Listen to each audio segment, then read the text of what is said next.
ኦሪት ዘሌዋውያን ምዕራፍ 23 እግዚአብሔርም ሙሴን እንዲህ ብሎ ተናገረው። ለእስራኤል ልጆች እንዲህ ብለህ ንገራቸው፣ የተቀደሰ ጉባኤ ብላችሁ የምታውጁአቸው በዓላቶቼ የእግዚአብሔር በዓላት እነዚህ ናቸው።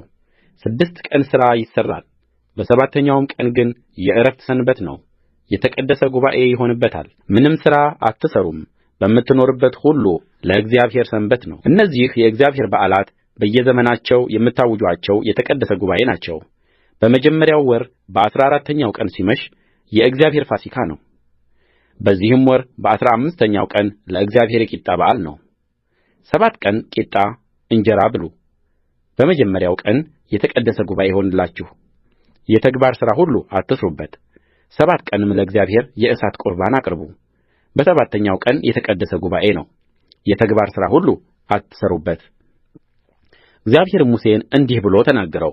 ለእስራኤል ልጆች እንዲህ ብለህ ንገራቸው፣ ወደምሰጣቸው ምድር ባገባችሁ ጊዜ መከሩንም ባጨዳችሁ ጊዜ የእናንተ መከር በኵራትና ነዶ ወደ ካህኑ አምጡ። እርሱም ነዶውን በእግዚአብሔር ፊት እንዲሠምርላችሁ ይወዝውዘው። በማግስቱ ከሰንበት በኋላ ካህኑ ይወዝውዘው። ነዶውንም በወዘወዛችሁበት ቀን ነውር የሌለበት የአንድ ዓመት ተባት ጠቦት ለሚቃጠል መሥዋዕት ወደ እግዚአብሔር አቅርቡ። የእህልም ቍርባን ከመስፈሪያው ከ10 እጅ 2 እጅ የሆነ በዘይት የተለወሰ መልካም ዱቄት ለእግዚአብሔር ጣፋጭ ሽታ እንዲሆን ለእሳት ቍርባን ይሁን። የመጠጡም ቍርባን የወይን ጠጅ የኢን መስፈሪያ 4ተኛ እጅ ይሁን። እንጀራውንም የተጠበሰውንም እሸት ለምለሙንም እሸት የአምላካችሁን ቍርባን እስከምታቀርቡበት እስከዚህ ቀን ድረስ አትብሉ። ይህ በምትቀመጡበት አገር ሁሉ ለልጅ ልጃችሁ የዘላለም ሥርዓት ነው። የወዘወዛችሁትን ነዶ ከምትመጡበት ቀን በኋላ በሰንበት ማግስት ፍጹም 7 ጊዜ 7 ቀን ቍጠሩ። እስከ ሰባተኛውም ሰንበት ማግስት ድረስ 50 ቀን ቍጠሩ። አዲሱንም የእህል ቍርባን ወደ እግዚአብሔር አቅርቡ። ከየማደሪያችሁም ከመስፈሪያው ከ10 እጅ 2 እጅ ከሆነ መልካም ዱቄት የተሠራ 2 የመወዝወዝ እንጀራ ታመጣላችሁ። ለእግዚአብሔር ለበኵራት ቍርባን እንዲሆን በእርሾ ይጋገራል። ከእንጀራውም ጋር ነውር የሌለባቸውን የአንድ ዓመት 7 ጠቦቶች፣ 1 ወይፈንም 2 አውራ በጎች ታቀርባላችሁ። ለእግዚአብሔርም የሚቃጠል መሥዋዕት ይሁኑ። ከእህልም ቍርባን ከመጠጡም ቍርባን ጋር ለእግዚአብሔር ጣፋጭ ሽታ እንዲሆን የእሳት ቍርባን ይሁኑ። 1 አውራ ፍየል ለኃጢአት መሥዋዕት፣ 2 የአንድ ዓመት ተባት ጠቦቶች ለደኅንነት መሥዋዕት አቅርቡ። ካህኑም ከበኵራቱ እንጀራ ከሁለቱም ጠቦቶች ጋር በእግዚአብሔር ፊት ለመወዝወዝ ቍርባን ይወዘውዛቸዋል። ለእግዚአብሔርም የተቀደሰ ፈንታ ነው፣ ለካህኑም ይሁን። በዚያ ቀን የተቀደሰ ጉባኤ ይሆንላችሁ ዘንድ ታውጃላችሁ። የተግባር ሥራ ሁሉ አታድርጉበት። በምትቀመጡበት አገር ሁሉ ለልጅ ልጃችሁ የዘላለም ሥርዓት ነው። የምድራችሁን መከር በሰበሰባችሁ ጊዜ የእርሻችሁን ድንበር ፈጽማችሁ አትጨዱ። የመከሩንም ቃርሚያ አትልቀሙ። ለድሆችና ለእንግዶች ተዉት። እኔ እግዚአብሔር አምላካችሁ ነኝ። እግዚአብሔርም ሙሴን እንዲህ ብሎ ተናገረው። ለእስራኤል ልጆች እንዲህ ብለህ ንገራቸው፣ በሰባተኛው ወር በመጀመሪያው ቀን ዕረፍት በመለከት ድምፅ መታሰቢያ የተቀደሰ ጉባኤ ይሆንላችሁ። የተግባር ሥራ ሁሉ አታድርጉበት። ለእግዚአብሔር የእሳት ቍርባንን አቅርቡ። እግዚአብሔርም ሙሴን እንዲህ ብሎ ተናገረው። በዚህ በሰባተኛው ወር 10ኛው ቀን የማስተስረያ ቀን ነው። የተቀደሰ ጉባኤ ይሆንላችሁ። ሰውነታችሁን አስጨንቋት፣ ለእግዚአብሔርም የእሳት ቍርባን አቅርቡ። በአምላካችሁም በእግዚአብሔር ፊት ማስተስረያ ይሆንላችሁ ዘንድ የማስተስረያ ቀን ነውና በዚያ ቀን ሥራ ሁሉ አትሥሩ። በዚያም ቀን የማይዋረድ ሰው ሁሉ ከሕዝቡ ተለይቶ ይጥፋ። በዚያም ቀን ሥራ የሚሠራውን ሰው ሁሉ ከሕዝቡ መካከል አጠፋዋለሁ። ሥራ ሁሉ አታድርጉበት። በምትቀመጡበት አገር ሁሉ ለልጅ ልጃችሁ የዘላለም ሥርዓት ነው። የዕረፍት ሰንበት ይሁንላችሁ፣ ሰውነታችሁንም አዋርዱ። በወሩ በዘጠነኛው ቀን በማታ ጊዜ ከማታ ጀምራችሁ እስከ ማታ ድረስ ሰንበታችሁን አድርጉ። እግዚአብሔር ሙሴን እንዲህ ብሎ ተናገረው። ለእስራኤል ልጆች እንዲህ ብለህ ንገራቸው፣ በዚህ በሰባተኛው ወር ከ15ኛው ቀን ጀምሮ 7 ቀን ለእግዚአብሔር የዳስ በዓል ይሆናል። በመጀመሪያው ቀን የተቀደሰ ጉባኤ ይሁን። የተግባር ሥራ ሁሉ አታድርጉበት። 7 ቀን ለእግዚአብሔር የእሳት ቍርባንን አቅርቡ። በስምንተኛውም ቀን የተቀደሰ ጉባኤ ይሁንላችሁ። ለእግዚአብሔርም የሚቃጠለውን ቍርባን አቅርቡ። ዋና ጉባኤ ነው። የተግባር ሥራ ሁሉ አታድርጉበት። የሚቃጠለውን መሥዋዕት የእህሉንም ቍርባን መሥዋዕቱንም የመጠጡንም ቍርባን በየቀኑ የእሳት ቍርባን ወደ እግዚአብሔር ታቀርቡባቸው ዘንድ የተቀደሱ ጉባኤዎች እንዲሆኑ የምታውጁአቸው የእግዚአብሔር በዓላት እነዚህ ናቸው። እነዚህም ከእግዚአብሔር ሰንበታት ሌላ ለእግዚአብሔር ከምትሰጡት ከስጦታችሁ ሌላ ከስእለታችሁም ሁሉ ሌላ በፈቃዳችሁም ከምታቀርቡአቸው ሁሉ ሌላ ናቸው። ከሰባተኛውም ወር በአሥራ አምስተኛው ቀን የምድሩን ፍሬ ካከማቻችሁ በኋላ የእግዚአብሔርን በዓል 7 ቀን ጠብቁ። በመጀመሪያው ቀን ዕረፍት ይሁን፣ በስምንተኛውም ቀን ዕረፍት ይሁን። በመጀመሪያው ቀን የመልካም ዛፍ ፍሬ፣ የሰሌን ቅርንጫፍ፣ የለመለመውን ዛፍ ቅርንጫፍ፣ የወንዝም አኻያ ዛፍ ውሰዱ። በአምላካችሁም በእግዚአብሔር ፊት 7 ቀን ደስ ይበላችሁ። ይህንንም በዓል በየዓመቱ 7 ቀን ለእግዚአብሔር አድርጉ፣ ለልጅ ልጃችሁ የዘላለም ሥርዓት ነው። በሰባተኛው ወር ትጠብቁታላችሁ። 7 ቀንም በዳሶች ውስጥ ትቀመጣላችሁ። ከግብፅ ምድር ባወጣኋችሁ ጊዜ የእስራኤልን ልጆች በዳስ ውስጥ እንዳስቀመጥኋቸው የልጅ ልጃችሁ ያውቁ ዘንድ በእስራኤል ያሉት የአገር ልጆች ሁሉ በዳስ ውስጥ ይቀመጡ። እኔ እግዚአብሔር አምላካችሁ ነኝ። ሙሴም የእግዚአብሔርን በዓላት ለእስራኤል ልጆች ተናገረ። ኦሪት ዘሌዋውያን ምዕራፍ 24 እግዚአብሔርም ሙሴን እንዲህ ብሎ ተናገረው። መብራቱን ሁልጊዜ እንድታበራበት ለመብራት ጥሩ ተወቅጦ የተጠለለ የወይራ ዘይት ያመጡልህ ዘንድ የእስራኤልን ልጆች እዘዛቸው። በምስክሩ መጋረጃ ውጭ በመገናኛው ድንኳን ውስጥ አሮን ከማታ እስከ ማለዳ ድረስ በእግዚአብሔር ፊት ሁልጊዜ ያሰናዳው፣ ለዘላለም ለልጅ ልጃችሁም ሥርዓት ይሁን። በእግዚአብሔር ፊት በጥሩ መቅረዝ ላይ መብራቶቹን ሁልጊዜ ያሰናዳቸው። መልካሙንም ዱቄት ወስደህ 12 ኅብስት ጋግር። በአንድ ኅብስት ውስጥ ከመስፈሪያው ከ10 እጅ 2 እጅ ይሁን። እነዚህንም ስድስቱን በሁለት ተርታ አድርገህ በእግዚአብሔር ፊት በጥሩ ገበታ ላይ አኑራቸው። ለእግዚአብሔርም ለእሳት ቁርባን በእንጀራው ላይ ለመታሰቢያ ይሆን ዘንድ በሁለቱ ተርታ ላይ ጥሩ ዕጣን አድርግ። በእግዚአብሔርም ፊት ሁልጊዜ በሰንበት ቀን ሁሉ በተርታ ያድርገው። በእስራኤልም ልጆች ዘንድ የዘላለም ቃል ኪዳን ነው። ለአሮንና ለልጆቹም ይሁኑ። በእሳት ከተደረገው ከእግዚአብሔር ቁርባን በዘላለም ሥርዓት ለእርሱ ቅዱስ ቅዱሳን ነውና በተቀደሰ ስፍራ ይብሉት። አባቱ ግብፃዊ የነበረ የእስራኤላዊት ልጅ በእስራኤል ልጆች መካከል ወጣ። የእስራኤላዊቱ ልጅና አንድ እስራኤላዊ በሰፈር ውስጥ ተጣሉ። የእስራኤላዊቱም ልጅ የእግዚአብሔርን ስም ሰደበ፣ አቃለለውም። ወደ ሙሴም አመጡት። እናቱም ከዳን ነገድ የደብራይ ልጅ ነበረች፣ ስሟም ሰሎሚት ነበረ። ከእግዚአብሔርም አፍ ስለ እርሱ ፍርድ እስኪወጣላቸው ድረስ በግዞት አኖሩት። እግዚአብሔርም ሙሴን እንዲህ ብሎ ተናገረው።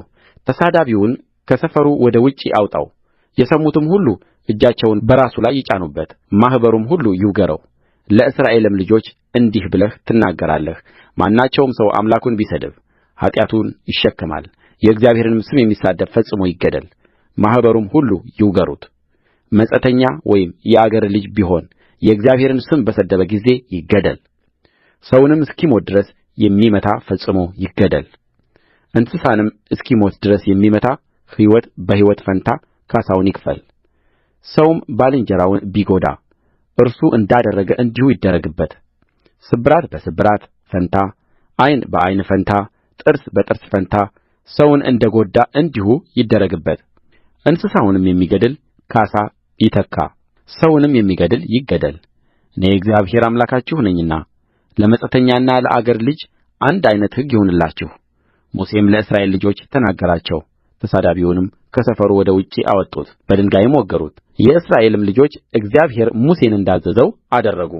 ኦሪት ዘሌዋውያን ምዕራፍ 25 እግዚአብሔርም ሙሴን በሲና ተራራ ላይ እንዲህ ብሎ ተናገረው። ለእስራኤል ልጆች እንዲህ ብለህ ንገራቸው፣ እኔ ወደምሰጣችሁ ምድር በገባችሁ ጊዜ ምድሪቱ ለእግዚአብሔር ሰንበት ታድርግ። 6 ዓመት እርሻህን ዝራ፣ 6 ዓመትም ወይንህን ቍረጥ፣ ፍሬዋንም አግባ። በሰባተኛውም ዓመት ግን ለምድሪቱ የዕረፍት ሰንበት ለእግዚአብሔር ሰንበት ትሁን። እርሻህን አትዝራ፣ ወይንህንም አትቍረጥ፣ የምድራችሁን የገቦ አትጨደው፣ ያልተቈረጠውንም የወይንህን ፍሬ አታከማች። ለምድሪቱ ዕረፍት ሰንበት ዓመት ይሁን። የምድርም ሰንበት ለአንተ ለወንድ ባሪያህም ለሴት ባሪያህም ለምንደኛውም ከአንተ ጋር ለሚኖር ለመጻተኛውም ምግብ ይሁን። ለእንስሶችህም በምድርህም ላሉት አራዊት ፍሬዋ ሁሉ መኖ ይሁን። 7 ጊዜ 7 አድርገህ የዓመታትን ሰንበት 7 ቍጠር። የ7 ዓመታትም ሰንበት ዘመን 49 ዓመት ትቈጥራለህ። ከዚያም በኋላ በሰባተኛው ወር በአሥረኛው ቀን በቀንደ መለከት ታውጃለህ። በማስተስረያ ቀን በምድራችሁ ሁሉ በቀንደ መለከት ታውጃላችሁ። 50ኛውንም ዓመት ትቀድሳላችሁ። በምድሪቱም ለሚኖሩባት ሁሉ ነጻነትን ታውጃላችሁ። እርሱ ለእናንተ ኢዮቤልዩ ነው። ሰው ሁሉ ወደ ርስቱና ወደ ወገኑ ይመለስ። ያ 50ኛው ዓመት ለእናንተ ኢዮቤልዩ ይሆናል። በእርሱም አትዝሩ፣ የገቦውንም አትጨዱ፣ የወይኑንም ፍሬ አታከማቹ። ኢዮቤልዩ ነውና የተቀደሰ ይሁንላችሁ። በሜዳ ላይ የበቀለውን ብሉ። በዚህች በኢዮቤልዩ ዓመት ሰው ሁሉ ወደ ርስቱ ይመለሳል። ለባልንጀራህም አንዳች ብትሸጥለት ወይም ከባልንጀራህ እጅ ብትገዛ ሰው ባልንጀራውን አያታልል። ከኢዮቤልዩ በኋላ እንደ ዓመታቱ ቍጥር ከባልንጀራህ ትገዛለህ። እርሱም እንደ መከሩ ዓመታት ቍጥር ይሸጥልሃል። እንደ ዓመታቱ ብዛት ዋጋውን ታበዛለህ፣ እንደ ዓመታቱም ማነስ ዋጋውን ታሳንሳለህ። እንደ መከሩ ቍጥር ይሸጥልሃል። እኔም እግዚአብሔር አምላካችሁ ነኝና። ሰው ባልንጀራውን አያታልል፣ ነገር ግን አምላክህን ፍራ። ሥርዓቴንም አድርጉ፣ ፍርዶቼንም ጠብቁ አድርጉትም። በምድሪቱም ውስጥ በጸጥታ ትኖራላችሁ። ምድሪቱም ፍሬዋን ትሰጣለች፣ እስክትጠግቡም ድረስ ትበላላችሁ። በእርስዋም ውስጥ በጸጥታ ትኖራላችሁ።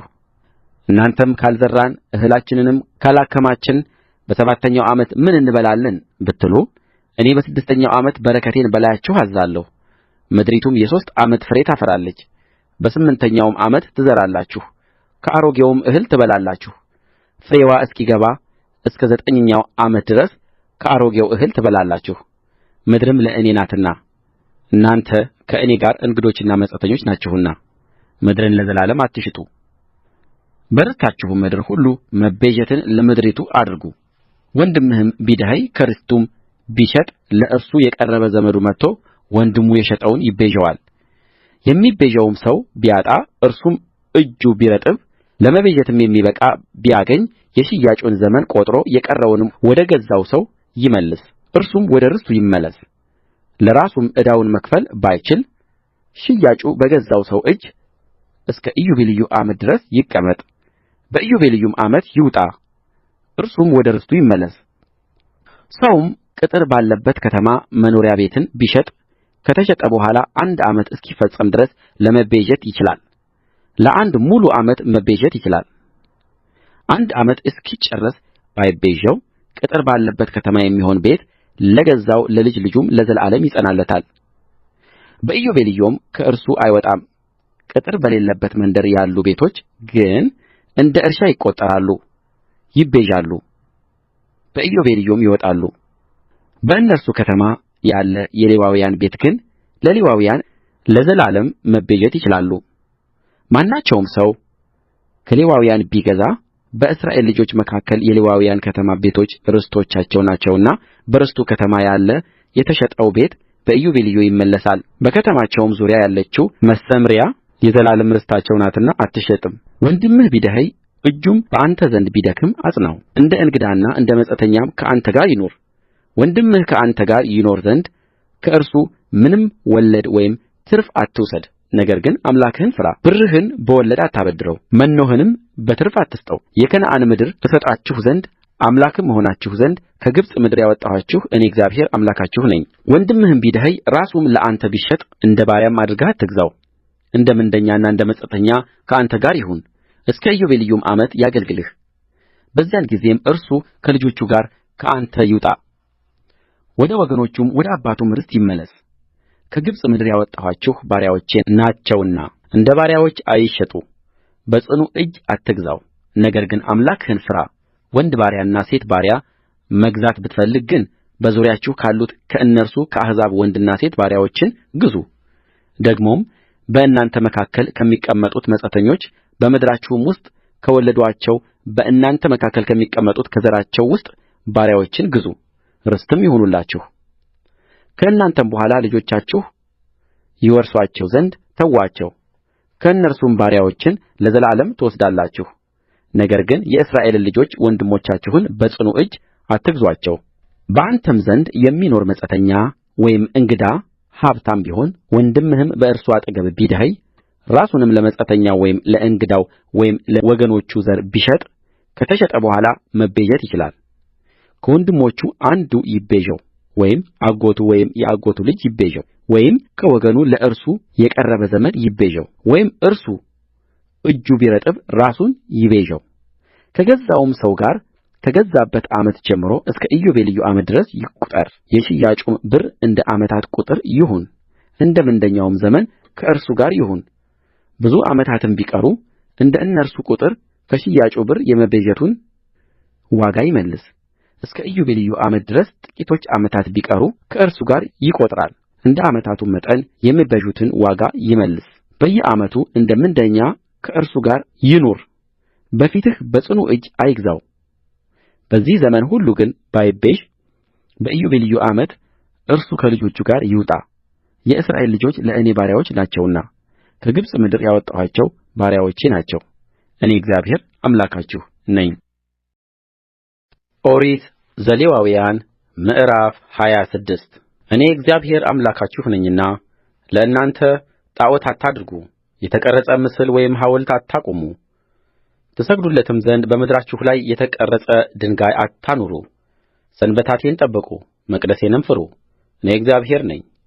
በሥርዓቴ ብትሄዱ ትእዛዛቴንም ብትጠብቁ ብታደርጉትም ዝናባችሁን በወቅቱ አዘንባለሁ፣ ምድሪቱም እህልዋን ትሰጣለች፣ የሜዳም ዛፎች ፍሬያቸውን ይሰጣሉ።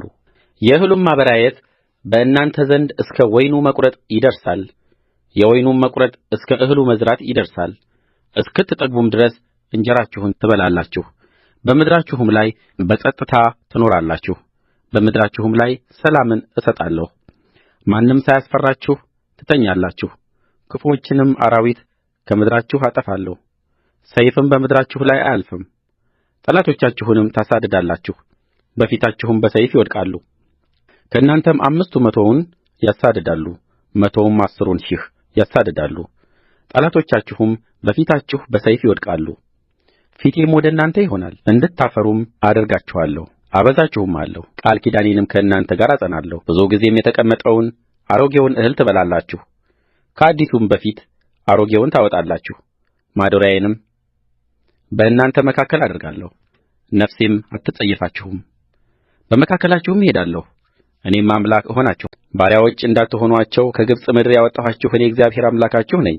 የባርነታችሁን ቀንበር ሰብሬአለሁ፣ ቀና ብላችሁ እንድትሄዱ አድርጋችኋለሁ።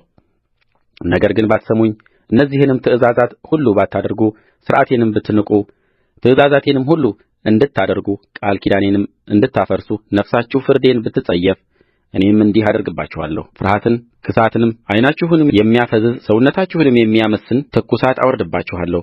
ዘራችሁንም በከንቱ ትዘራላችሁ፣ ጠላቶቻችሁ ይበሉታልና ፊቴንም አከብድባችኋለሁ። በጠላቶቻችሁም ፊት ትወድቃላችሁ፣ የሚጠሉአችሁም ይገዙአችኋል። ማንም ሳያሳድዳችሁ ትሸሻላችሁ። እስከዚህም ድረስ ባትሰሙኝ ስለ ኃጢአታችሁም በቅጣታችሁ ላይ 7 እጥፍ እጨምራለሁ። የኃይላችሁንም ትዕቢት እሰብራለሁ። ሰማያችሁንም እንደ ብረት ምድራችሁንም እንደ ናስ አደርጋለሁ። ጕልበታችሁም በከንቱ ያልቃል፣ ምድራችሁም እህልዋን አትሰጥም፣ የምድርም ዛፎች ፍሬያቸውን አይሰጡም። በእንቢተኝነትም ብትሄዱብኝ ባትሰሙኝም እንደ ኃጢአታችሁ መጠን በመቅሠፍት ላይ 7 እጥፍ እጨምራለሁ። በመካከላችሁም የምድርን አራዊት እሰድዳለሁ፣ ልጆቻችሁንም ይነጥቃሉ፣ እንስሶቻችሁንም ያጠፋሉ፣ እናንተንም ያስነሣሉ፣ መንገዶቻችሁም በረሃ ይሆናሉ። እስከዚህም ድረስ ባትቀጡ በእንቢተኝነትም ብትሄዱ እኔ ደግሞ በእንቢተኝነት እሄድባችኋለሁ፣ ስለ ኃጢአታችሁም 7 እጥፍ እመታችኋለሁ።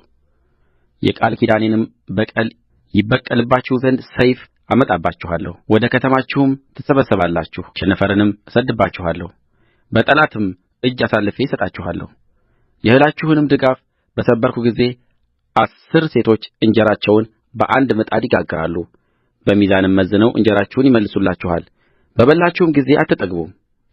እስከዚህም ድረስ ባትሰሙኝ በእንቢተኝነት ብትሄዱብኝ እኔ ደግሞ በቍጣ እሄድባችኋለሁ፣ ስለ ኃጢአታችሁም 7 እጥፍ እቀጣችኋለሁ። የወንዶች ልጆቻችሁንም ሥጋ ትበላላችሁ፣ የሴቶች ልጆቻችሁንም ሥጋ ትበላላችሁ። የኮረብታ መስገጃዎቻችሁንም አፈርሳለሁ፣ የፀሐይ ምስሎቻችሁንም አጠፋለሁ። ሬሳችሁንም በጣዖቶቻችሁ ሬሶች ላይ እጥላለሁ። ነፍሴም ትጸየፋችኋለች። ከተሞቻችሁንም ባድማ አደርጋለሁ፣ መቅደሶቻችሁንም አፈርሳለሁ። መልካሙንም መዓዛችሁን አላሸትትም። ምድሪቱንም የተፈታች አደርጋለሁ። የሚቀመጡባት ጠላቶቻችሁም በእርስዋ የተነሣ ይደነቃሉ። እናንተንም ከአሕዛብ መካከል እበትናችኋለሁ፣ ሰይፍንም አስመዝዝባችኋለሁ። ምድራችሁም የተፈታች ትሆናለች፣ ከተሞቻችሁም ባድማ ይሆናሉ። በዚያም በተፈታችበት ዘመን ሁሉ እናንተም በጠላቶቻችሁ ምድር ሳላችሁ ምድሪቱ ሰንበት በማድረግዋ ትደሰታለች። በዚያም ጊዜ ምድሪቱ ታርፋለች፣ ሰንበትንም በማድረግዋ ትደሰታለች። እናንተ ተቀምጣችሁባት በነበረ ጊዜ በሰንበቶቻችሁ አላረፈችም ነበርና በተፈታችበት ዘመን ሁሉ ታርፋለች። በጠላቶቻቸውም ምድሮች ሳሉ ከእናንተ ተለይተው በቀሩት ላይ በልባቸው ድንጋጤ እሰድድባቸዋለሁ። በነፋስም የምትንቀሳቀስ የቅጠል ድምፅ ታሸብራቸዋለች። ከሰይፍ እንደሚሸሹ ይሸሻሉ፣ ማንም ሳያሳድዳቸው ይወድቃሉ።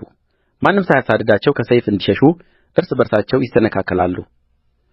እናንተም በጠላቶቻችሁ ፊት መቆም አትችሉም። በአሕዛብ መካከል ታልቃላችሁ፣ የጠላቶቻችሁም ምድር ትውጣችኋለች።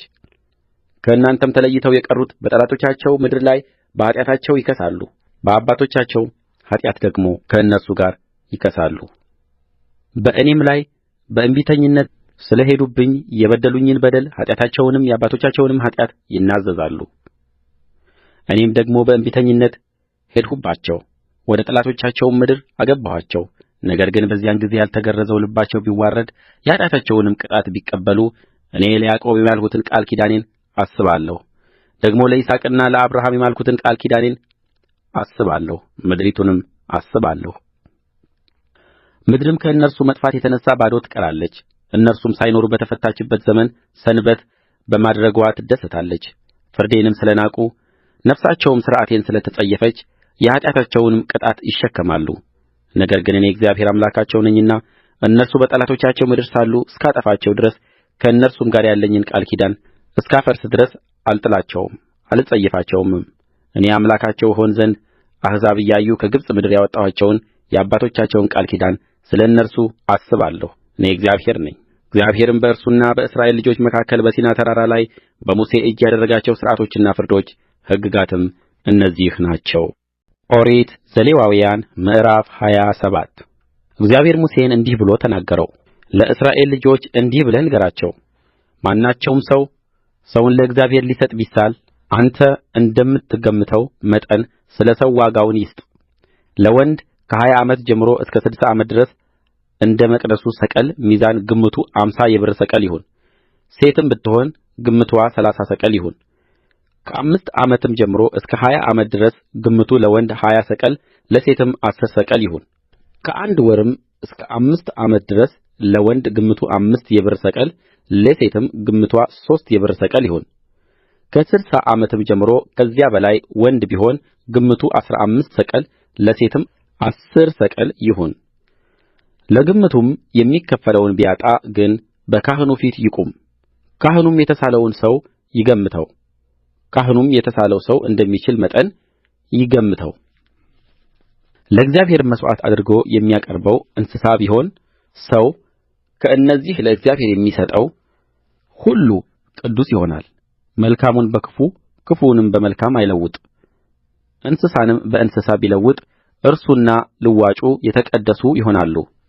እንስሳው ለእግዚአብሔር መሥዋዕት መሆን የማይገባው ርኩስ ቢሆን እንስሳውን በካህኑ ፊት ያኑረው። መልካምም ቢሆን ክፉም ቢሆን ካህኑ ይገምተው። ካህኑም እንደሚገምተው መጠን እንዲሁ ይሁን። ይቤዠውም ዘንድ ቢወድድ ከግምቱ በላይ አምስተኛ ይጨምር። ሰውም ለእግዚአብሔር ቅዱስ ይሆን ዘንድ ቤቱን ቢቀድስ ካህኑ መልካም ወይም ክፉ እንደሆነ ይገምተዋል። ካህኑም እንደሚገምተው መጠን እንዲሁ ይቆማል። የቀደሰውም ሰው ቤቱን ይቤዠው ዘንድ ቢወድድ ከግምቱ ገንዘብ በላይ አምስተኛ ይጨምር፣ ቤቱም ለእርሱ ይሆናል። ሰውም ከርስቱ እርሻ ለእግዚአብሔር ቢቀድስ እንደ መዘራቱ መጠን ይገመት። አንድ የቆሮስ መስፈሪያ ገብስ የሚዘራበት እርሻ 50 የብር ሰቅል ይገመታል። እርሻውንም ከኢዮቤልዩ ዓመት ጀምሮ ቢቀድስ እንደ ግምቱ መጠን ይቆማል። እርሻውንም ከኢዮቤልዩ ዓመት በኋላ ቢቀድስ ካህኑ እስከ ኢዮቤልዩ ዓመት ድረስ እንደ ቀሩት ዓመታት ገንዘቡን ይቈጥርለታል፣ ከግምቱም ይጐድላል። እርሻውንም የቀደሰ ሰው ይቤዠው ዘንድ ቢወድድ ከግምቱ ገንዘብ በላይ አምስተኛ ይጨምር፣ ለእርሱም ይሆናል። እርሻውንም ባይቤዠው ወይም በሌላ ሰው ቢሸጥ እንደ ገና ይቤዠው ዘንድ አይቻለውም። እርሻው ግን በኢዮቤልዩ ሲወጣ እንደ እርም ለእግዚአብሔር የተቀደሰ እርሻ ይሆናል፣ ርስቱ ለካህኑ ይሆናል። ከርስቱ እርሻ ያልሆነውን የገዛውን እርሻ ለእግዚአብሔር ቢቀድስ ካህኑ እስከ ኢዮቤልዩ ዓመት ድረስ የግምቱን ዋጋ ይቈጥርለታል። በዚያም ቀን ግምቱን እንደ ተቀደሰ ነገር ለእግዚአብሔር ይሰጣል። በኢዮቤልዩ ዓመት እርሻው የምድሪቱ ባለ ርስት ወደ ነበረው ወደ ሸጠው ሰው ይመለሳል። ግምቱም ሁሉ እንደ መቅደሱ ሰቅል ሚዛን ይሆናል። ሰቅሉ 20 አቦሊ ይሆናል። ለእግዚአብሔር ግን የሚቀርበውን የእንስሳ በኵራት ማንም ይቀድሰው ዘንድ አይቻለውም። በሬ ቢሆን ወይም በግ ለእግዚአብሔር ነው። የረከሰም እንስሳ ቢሆን እንደ ግምቱ ይቤዠው፣ በእርሱም የዋጋውን አምስተኛ ይጨምርበታል። ባይቤዥም እንደ ግምቱ ይሸጣል። ለእግዚአብሔርም የተለየ እርም የሆነ ነገር ሁሉ ሰው ቢሆን ወይም እንስሳ ወይም የርስቱ እርሻ ቢሆን አይሸጥም፣ አይቤዥም። እርም የሆነው ሁሉ ለእግዚአብሔር ቅዱስ ቅዱሳን ነው። ከሰዎችም እርም የሆነ ሁሉ አይቤዥም፣ ፈጽሞ ይገደላል። የምድርም አሥራት ወይም የምድር ዘር ወይም የዛፍ ፍሬ ቢሆን የእግዚአብሔር ነው፣ ለእግዚአብሔር የተቀደሰ ነው። ሰውም አሥራቱን ሊቤዥ ቢወድድ አምስተኛ ይጨምርበታል። ከበሬም ሁሉ ከ10 አንድ ከአሥረኛውም በትር በታች ከሚያልፍ በግና ፍየል ሁሉ በ10 አንድ ለእግዚአብሔር የተቀደሰ ይሆናል። መልካም ወይም ክፉ እንዲሆን አይመርምር አይለውጥም። ቢለውጠውም እርሱና ልዋጩ የተቀደሱ ይሆናሉ፣ አይቤዠውም። እግዚአብሔር በሲና ተራራ ላይ ለእስራኤል ልጆች ሙሴን ያዘዘው ትእዛዛት እነዚህ ናቸው።